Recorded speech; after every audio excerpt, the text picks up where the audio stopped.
அப்பாடா! ரொம்ப தூரம் பறந்து வந்ததுக்கு ஒரு மாம்பழமாவது கிடைச்சது.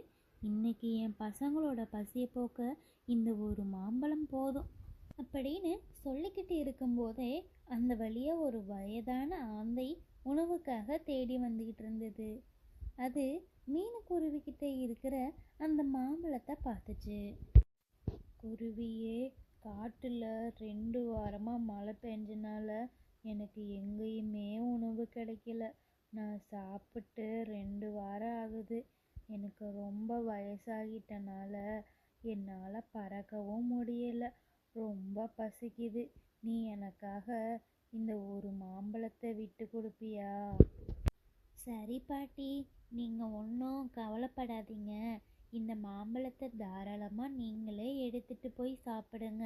நான் வேற எங்கேயாச்சும் போய் உணவு கிடைக்குதா அப்படின்ட்டு பார்க்குறேன்.